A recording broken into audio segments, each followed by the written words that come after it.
Chapter 1. Shadows Lengthen. She awoke to the touch of soft fingers on her cheek. She could hear the monotone thud of water against a boat's hull, and the crying of something that might have been a bird. She looked up at the woman in whose lap she lay. The latter's face was hidden behind a colourless veil of damask, yet somehow she thought she knew her.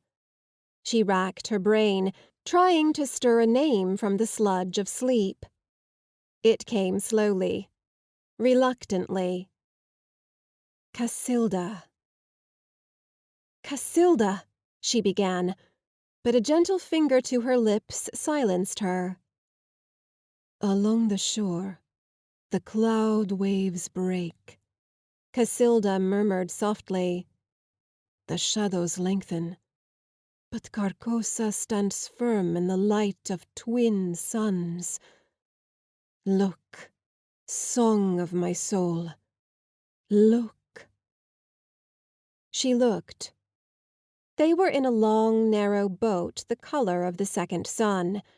Its prow, carved to resemble a galloping horseman, parted the misty waters of an immense lake that stretched as far as her eye could see. The mist that lay across it was so thick that she could not make out the shore from which they'd departed. But ahead of them it had begun to thin and part, revealing what? Carcosa. Carcosa, Casilda said, and there was a familiar yearning in her voice. Carcosa. The sound of it reverberated across the water like a bell, and the circling birds, were they birds? Screamed in accompaniment. The city clung to the far shore with all the still desperation of a wary beast. It was a great city, a place of looming towers and vast serpentine walls, of turreted redoubts and marble pillars. But ancient, so ancient. Like all old things, the weight of time sat heavily on it, and she could see places where the walls had crumbled and the towers had begun to lean. See, my love, Carcosa still stands, Casilda said. Though all the cities of Aldebaran should fall, Carcosa will remain. From here we will fight him, Camilla. Camilla blinked. Her name wasn't Camilla, was it? Then perhaps it was. It did not feel right, but nothing about this felt right. She, Camilla, sat up, and the boat swayed at the sudden motion. At the rear, the pilot murmured something unintelligible, but Casilda calmed him with a gesture. Easy. We are almost there, my love. Soon it will be done. What will be done? Camilla looked down at herself. The hauberk she wore was familiar, the glinting scales as hard as those of a dragon, but supple. The sigil of the dynasty of Carcosa, 2 suns guardant, was upon her breast. She paused. Something was missing. Something important. Her eyes widened in panic. My sword! Where is my sword? Frantically she began to search for it, until Casilda calmed her with soft murmurs and light touches. Your blade is here, my love. It awaits your touch. The other woman motioned to a silk-wrapped bundle at her feet. But you will not need it. He cannot touch us here. Her voice grew firm. Let the black stars cast their evil light across the world. Carcosa yet stands unbowed, as it shall for so long as I am queen. She looked across the misty waters toward the turrets of the city that rose from and sprawled across the far shore of the lake. Casilda's proclamations agitated the birds, and their cries came louder and nearer, as if they were gathering somewhere above. Camilla looked up, but saw nothing save darting shadows in the rising mist. The light of the suns had not yet burned it off, nor were they likely to. The breath of holly resisted all efforts to disperse it, and in the past its refusal to fade had often stood between Carcosa and invasion. But not against the enemy that was coming. "I need my sword," she said hoarsely. Fear gripped her, pulsed in her veins. The crying of the birds seemed to be a single voice, calling out to her, or perhaps to Casilda, calling for them to return and cease this foolish act of resistance. The living God could not be resisted, and woe to those who dared make the attempt. "Can't you hear him? He is coming now. The king without a throne. The phantom of truth. He is on the far shore watching us." Camilla felt certain of this, though she could not say how or why. They had escaped him once. They would not do so again. She grabbed her sword and fumbled at the wrappings, fear making her fingers clumsy. She looked at Casilda, and for a moment, an instant, her lover was someone else, as if her veil hid a secret face. "Casilda," she said. "My voice is dead," Casilda intoned absently, clutching her hands together. She was not looking at Camilla now, her eyes fixed on Carcosa.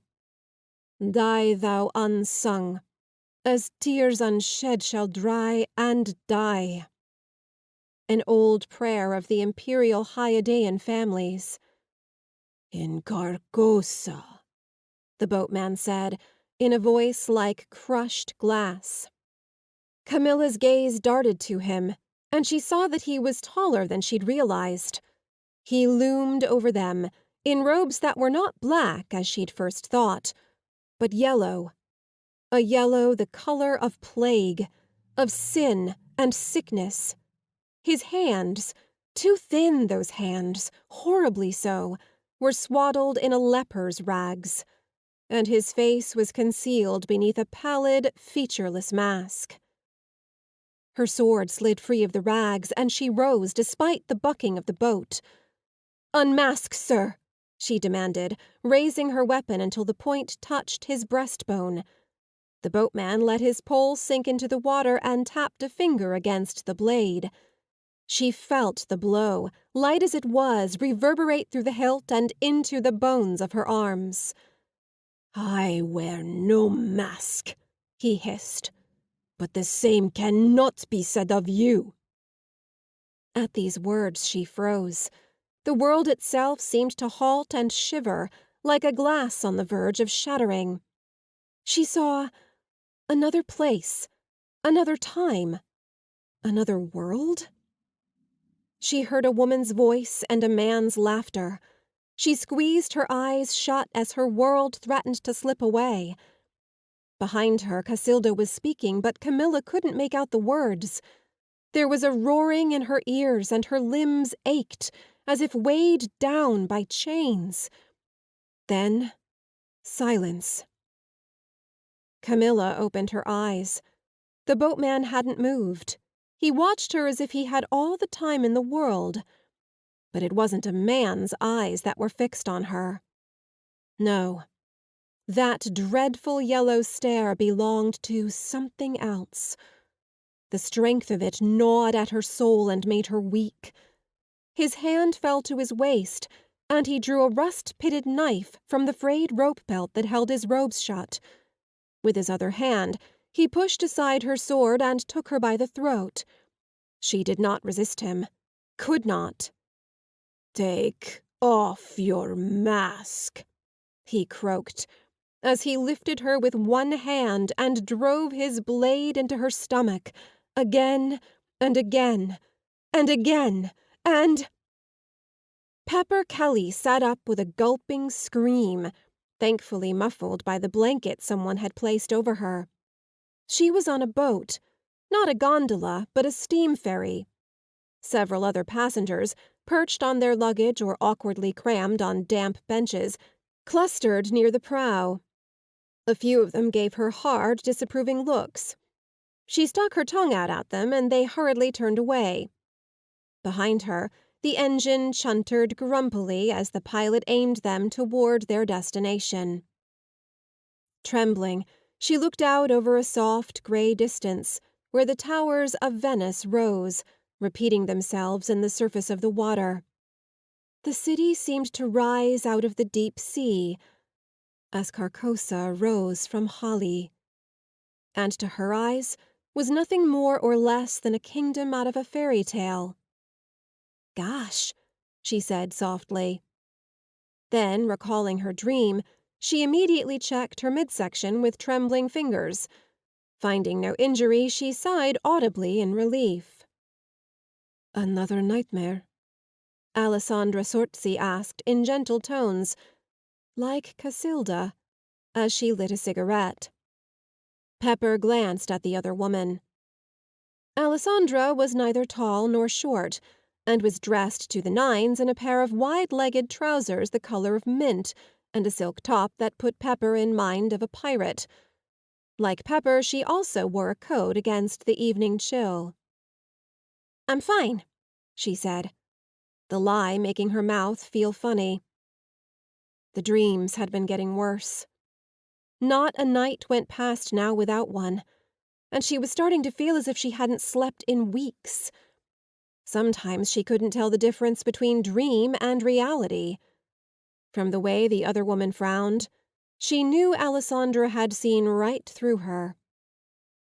"That was not what I asked," Alessandra said, smoke wreathing her features. For an instant Pepper thought she saw another face superimposed over that of her mentor and friend, but the sensation quickly passed and she turned away. "I know." The last tatters of the dream were slipping away from her, back into her subconscious. As far as she was concerned, they could stay there. "So, that's Venice, huh?" she asked, hoping to change the subject. "How did they get it to float on the water like that?" "Magic," Alessandra said. Behind them the boatman laughed. Pepper glared at him and he gave a little bow of apology, but continued to smile. Still feeling the knife in her guts, Pepper turned away with a shiver. She had to keep reminding herself that the dream was just that. But it was getting harder. And down, deep in the back of her mind, she was starting to worry about what might happen if she didn't wake up. Casilda, Camilla, Carcosa. The names stayed, though all else faded. At first they hadn't, but as the dreams went on, they'd stuck in her head. She couldn't get them out, no matter how hard she tried. Who were they? What were they? Not her, that was for sure. She wasn't Camilla, and Camilla wasn't her. It was more like she was living something that had happened to someone else. Sometimes she found herself remembering a place she'd never been, and people she'd never spoken to. It was unsettling, and that was putting it mildly. She looked down at herself, imagining a coat of mail where her clothes were. Remembering the weight of a sword she'd never held. "Magic, huh?" she muttered. "I could do with some of that about now." In the distance, Venice wavered in the golden light of early dusk. Its towers elongated, its shape stretched and skewed, and on the surface of the water its reflection moved like a thing alive. She blinked, and all was as it had been. Alessandra leaned over and patted her knee. "That is why we are here, Pepper, and one way or another we will get to the bottom of whatever malady afflicts you." She sat back and gave Pepper a confident smile. Pepper smiled in return, feeling as if her fears were momentarily allayed. If there was one thing Alessandra was good at, it was that. Alessandra blew a plume of smoke into the air and let the sea breeze take it. Her smile widened as her eyes fixed on Venice. "But in the meantime, we shall have some fun, eh?"